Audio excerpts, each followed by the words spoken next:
Good morning, student.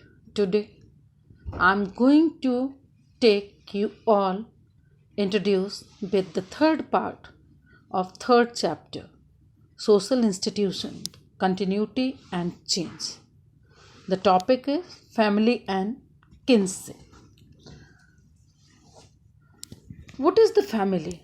If we talk about the family, the word family has been taken from the Roman word familis, meaning servant. In Roman law, the word denoted the group of producers and slaves and other servants, as well as the members connected by common descent or marriage. What is family? Family is basic unit of the society. When we are studying about the sociology, the first thing is society. अगर हम बेटा sociology एक subject के रूप में पढ़ रहे हैं तो जो सबसे पहली चीज़ आती है जो बेसिक यूनिट सोशियोलॉजी की है दैट इज़ द सोसाइटी, है ना. And family, what is the family? That is the simplest form of society. और फैमिली जो होती है वो सोसाइटी का सबसे सिंपलेस्ट फॉर्म है. Families are the foundation of society, है ना. In modern times the family is a durable association of husband and wife. With or without children, it is a group of persons united by marriage, blood or adoption. क्या है family? अगर हम आज के समय में बात करते हैं तो ये एक बहुत ड्यूरेबल, बहुत ही अच्छा, परमानेंट एक ऐसा एसोसिएशन है. किसके बीच में? हस्बैंड और वाइफ के बीच में, जिसमें उनके बच्चे भी होते हैं, बच्चे नहीं भी हो सकते हैं. और ये एक ऐसा ग्रुप है जो एक दूसरे को यूनाइट करता है या जोड़े रखता है, या तो मैरिज से या ब्लड रिलेशन से. Characteristics of a family. If we are talking about the characteristics of family, तो first a meeting relationship. Meeting relationship, a family comes into existence when a man and women establish a mating relationship between them. Second, a form of marriage. A family requires a home, a householder for its living. Without a dwelling place, the task of childbearing and child rearing cannot be performed. A system of nomenclature and economic provision. Now, the functions of family. What are the functions of family? The family is having the affectional function. Affectional, एक दूसरे के लिए love और attachment. Second, economic function. Economic function, अगर family का एक member भी earning करता है तो वो दूसरे की भी देखभाल करता है.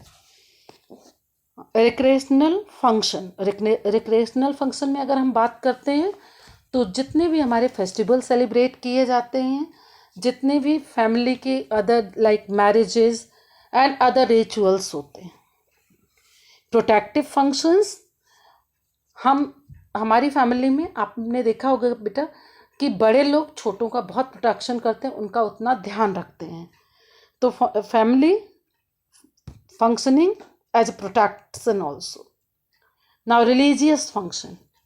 हमारी फैमिली हमें अपने रिलीजन से और जितने भी रिचुअल्स होते हैं उनसे हमें इंट्रोड्यूस कराती है. एजुकेशनल फंक्शन, हमें since we are be born the family members we teach us different good habits. So, and further we go on schools, colleges and getting the higher education. So family, it functioning as an educational system as well. Okay. Now, types of family. If we talk about types of family, conjugal family. Family established through marriage. ऐसी family जो marriage के through बनती है, that is the conjugal family. Like one person is having the relation or the relatives from in-laws side and from its paternal family as well. Consanguineal family, family of blood relatives consisting of related women, their brothers and the women's offspring. ऐसी family जिसमें blood relations होते हैं और वो relations women के और man के सबके हो सकते हैं, उसमें उनके ब्रदर्स भी होते हैं और हमारे आगे के भाई बहन या हमारे बच्चे भी उसमें हो सकते हैं. Now nuclear family, 1 or 2 parents and developed offspring. क्या है बेटा? ऐसी family where a husband and wife and their biological children live together. ऐसी फैमिली जहाँ पर हस्बैंड वाइफ हो और उनके अपने बच्चे हों, अपने बायोलॉजिकल बच्चे हों, that such type of family is known as nuclear family, है ना. Second is extended family. Extended family, 2 or more related nuclear families clustered together.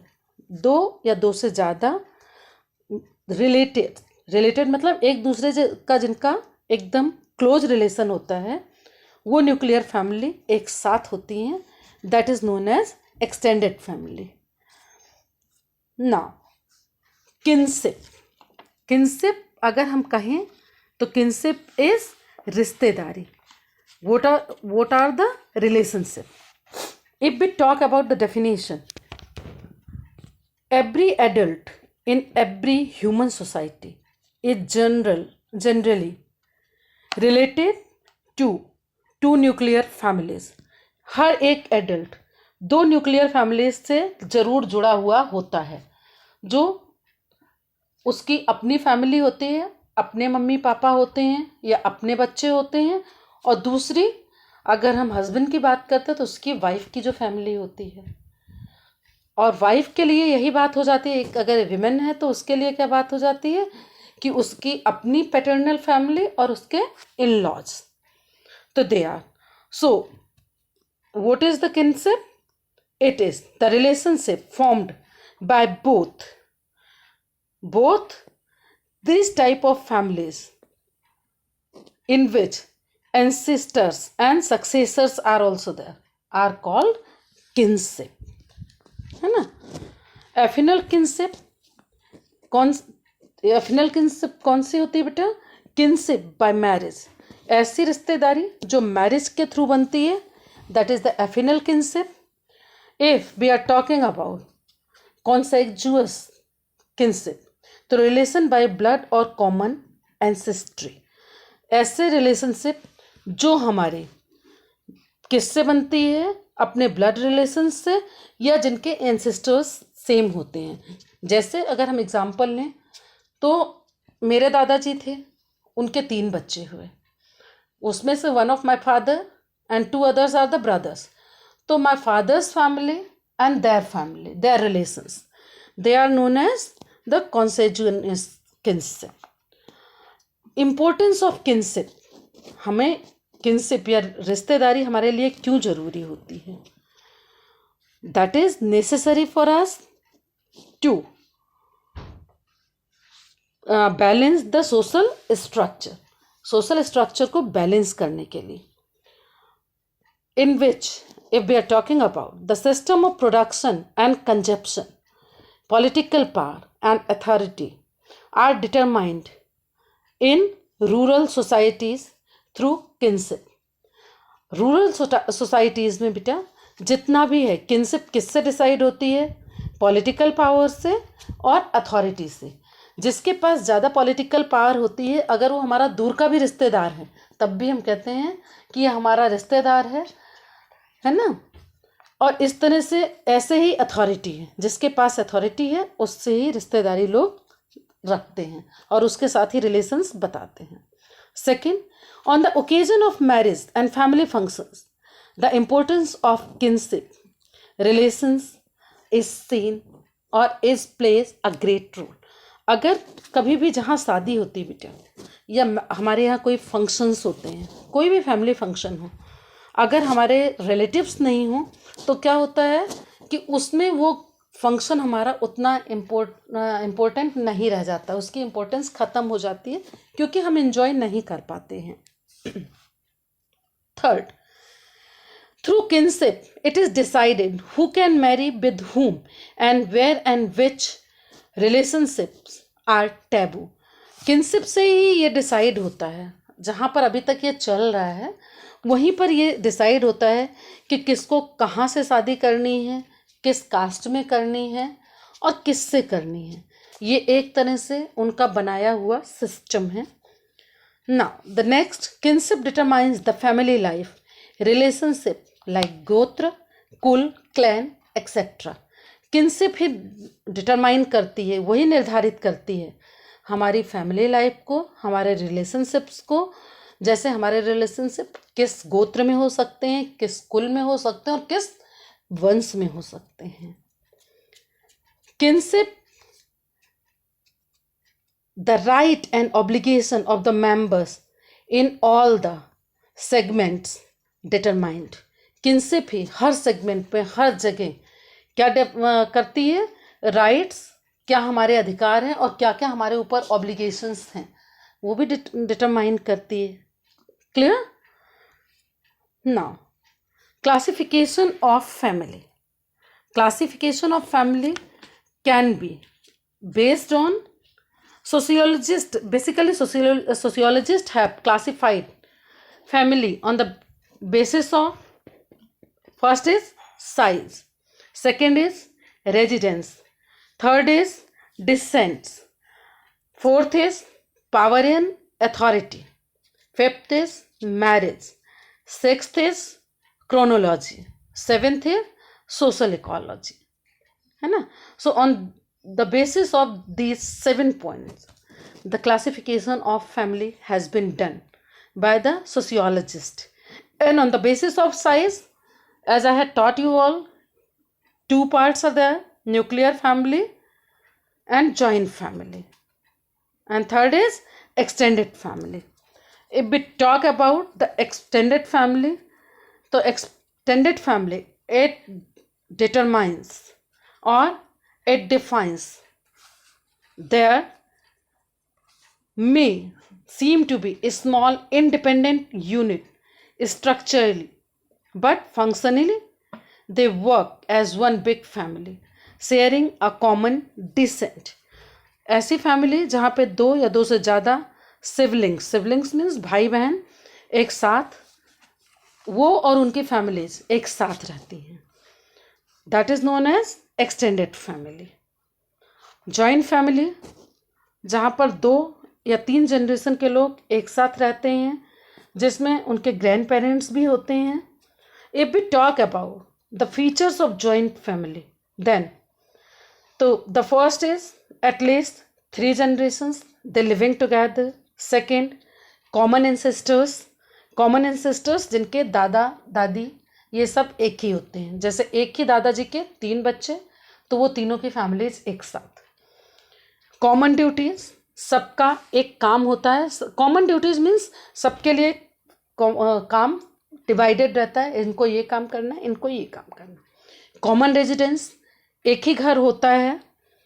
Common property सबकी होती है, प्रॉपर्टी डिवाइडेड नहीं होती कि ये इसकी है ये इसकी है, सबका अधिकार हर चीज़ पे होता है। कॉमन किचन, एक ही किचन में सबका खाना बनता है। हेड ऑफ द फैमिली, एक ही कोई होता है हेड ऑफ द फैमिली, जो सबको बताता भी है कि आपका क्या काम है। सबके हर फंक्शन को या हर किए गए काम को वो ही डिसाइड करता है कि ये ठीक प्रॉपर तरीके से हुआ या नहीं हुआ। ट्रेडिशनल ऑक्यूपेशंस, और जहाँ पर उनके पुराने काम होते हैं, जैसे किसी के यहाँ अगर बिजनेस है तो वो रन किया जा रहा है एक दूसरे के साथ। फैक्टर्स जो रिस्पॉन्सिबल हैं बेटा for the joint family, that is, है ना, जो डिसइंटीग्रेशन फैक्टर्स रिस्पॉन्सिबल हैं जो जॉइंट फैमिली को तोड़ने के लिए, जिससे हमारी जॉइंट फैमिलीज ख़त्म हुई। First is industrialisation. जैसे इंडस्ट्रियलाइजेशन हुआ तो क्या हुआ कि लोग अपने गांव को छोड़ के सिटी की तरफ भागने लगे, क्योंकि उन्हें काम चाहिए था। Second, extension of communication and transport. जैसे जैसे कम्युनिकेशन फैसिलिटीज़ बढ़ी, ट्रांसपोर्टेशन फैसिलिटीज़ बढ़ी, वैसे वैसे लोग अर्बन एरियाज की तरफ मूव करने लगे। Decline in agricultural and village trades. गांव में जो खेती थी या गांव के जो काम थे उनमें कमी आने लगी, क्योंकि लोगों को वही चीज़, अच्छी चीज़ सिटीज़ से बहुत कम दाम पे मिल जाया करती थी। Impact of the West. हम वेस्टर्न कंट्रीज़ का जो प्रभाव पड़ा हमारी अपनी इंडियन सोसाइटी पे, उसकी वजह से। Lack of entertainment and recreation. क्योंकि एक जॉइंट फैमिली में क्या होता है कि केवल जो हमारे फैमिली फंक्शंस होते हैं वही रिक्रिएशन के लिए मतलब मेन वही होता है सोर्स जो हमारे एंटरटेनमेंट या रिक्रिएशन के लिए होता है, इसलिए लोग बाहर की तरफ भागने लगे। Fragmentation of land holding. क्या हुआ, लोग बंटवारा करने लगे और लैंड क्या हुई, जब पार्ट्स में डिवाइड हुई तो कम रह गई, किसी के पास कम आई, किसी के पास ज़्यादा आई, और उससे उनका फुलफिलमेंट नहीं हो पाया।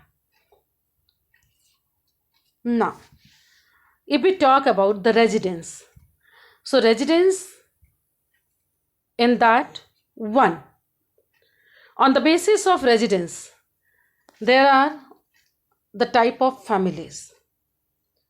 Patrilocal families, the type of families where the girls are going to the boys' house after marriage.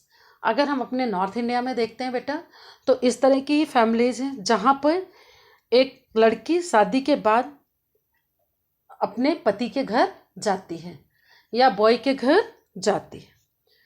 Second is matrilocal. After marriage boys goes to girls house. इस तरह की फैमिलीज में क्या होती है बेटा, इस तरह के उसमें शादी के बाद जो बॉयज़ होते हैं वो गर्ल्स की तरफ जाते हैं। अगर हम ये देखें तो जितना भी हमारा नॉर्थ ईस्टर्न पार्ट है इंडिया का, वहाँ के ट्राइबल्स में दैट इज़ द कल्चर कि boys they are going to girls house. Now next is neolocal. Couple setup their own house. इस तरह की फैमिलीज जहाँ पर कि एक कपल, एक हस्बैंड वाइफ अपना खुद का घर सेटअप करते हैं। नाउ डिसेंट अगर हम वंशानुगत लेते हैं या अपने वंश के आधार पे लेते हैं या जो हमारे यहाँ परंपरा चली आ रही उसके आधार पर लेते हैं, तो the first is patrilineal male surname is adopted. ऐसी फैमिलीज जहाँ पर बच्चों को अपने पिता का नाम मिलता है। Lineage is trace through the father. जितनी भी चीज़ें होती हैं वो क्या होती हैं, पिता से पुत्र की तरफ जाती हैं। Property is इनहर्टेड by the mails. सारी प्रॉपर्टी पे मेल्स का ही, जो उस घर के बेटे होते हैं उन्हीं का ही राइट बनता है, गर्ल्स को उसमें से कोई भी हिस्सा नहीं मिलता है। Second is matrilineal. Here, the matrilineal families, they are where their mother's surname is adopted. Lineage is traced through the mother. Property is inherited by the females.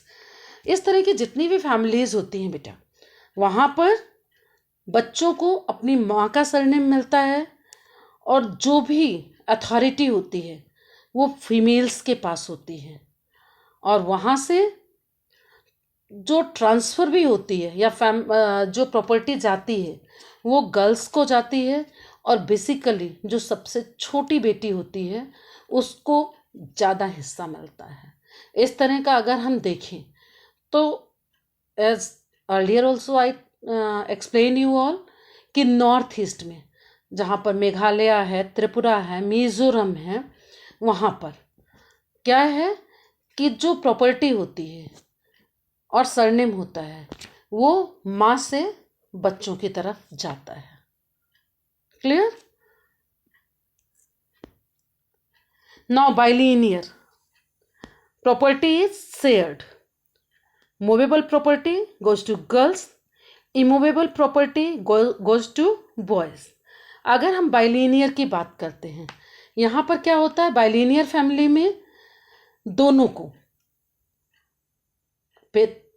पुत्र और पुत्री मतलब बेटे और बेटी, दोनों को अधिकार रहता है। जितने भी मूवेबल प्रॉपर्टी होती है, मूवेबल प्रॉपर्टी की अगर हम बात करें तो हम ले सकते हैं कि जो कैश फ्लो होता है वो किसकी तरफ जाता है, कैश फ्लो होता है, ज्वेलरी होती है, इस तरह की चीज़ें बेटी की तरफ जाती हैं।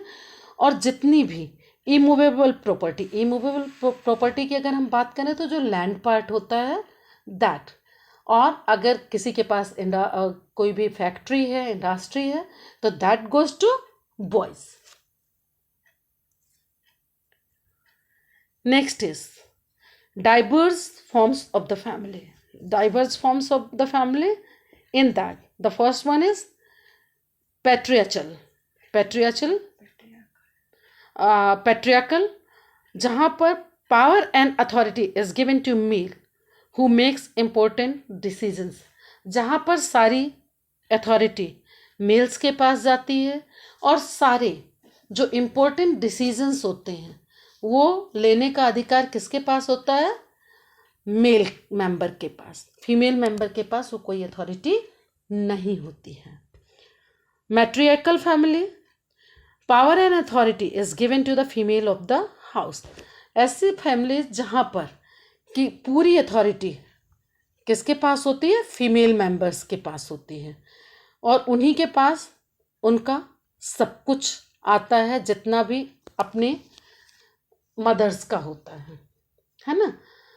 अगर हम बात करें तो इसका मैट्रिलिनियल फैमिली या matriarchal family, that is the Meghalaya, Khasi, Jaintia, Garo tribes. बेटा Meghalaya is divided into 3 parts. That 3 parts are the hill part, Khasi hills, Jaintia hills and Garo hills. So the tribes resides on those hills that is known as Khasi, Jaintia and Garo. In those families and or in those tribes, somewhere Kerala also, Nair family, there also the property goes to mother to daughter, है ना। Matriarchy, unlike patriarchy, is a theoretical concept rather than an empirical concept. There is no historical or anthropological evidence of matriarchy societies where women exercise dominance. बताया ये जाता है कि ये यहाँ पर ये पैट्रियार्कल है या मैट्रियार्कल है, लेकिन अक्सर ऐसा देखा गया है कि जो मेन डिसीजंस होते हैं वो मेल्स ही लेते हैं, विमेन्स का जो पार्टिसिपेशन होता है वो बहुत कम होता है ना। रोल कॉन्फ्लिक्ट्स अगर हम कहें तो एक दूसरे जो हम डिफरेंट रोल्स प्ले करते हैं उनमें किस तरह का हमारे बीच में कन्फ्लिक्ट्स होता है या किस तरह का टकराव होता है। Like if I'm a teacher, as well as I'm mother also, I'm sister also, if same time I have to perform a work, then obviously first I have to opt the preference. If I will give importance to one work, then other two I will, or that will get neglected by me. So here the conflicts get started. Despite matriling, men are the power holder. अगर हम कहते हैं कि women's को भी एक अच्छा role play करने को मिला, लेकिन फिर भी ये होता है कि जितना भी होता है वो डिसीजन मेकिंग पावर मैन से होते हैं। Intense role conflict in the Khasi matriliny system. इन क्या होता है, खासीज जो होते हैं उनके यहाँ किस तरह से ये मैट्रिलिनी सिस्टम चलता है। सो generation intense role conflict for men. They are torn between their responsibilities to their natal house on the one hand and to their wife and children on the other. क्या होता है कि एक तरफ तो यहाँ पर इस तरह के सिस्टम में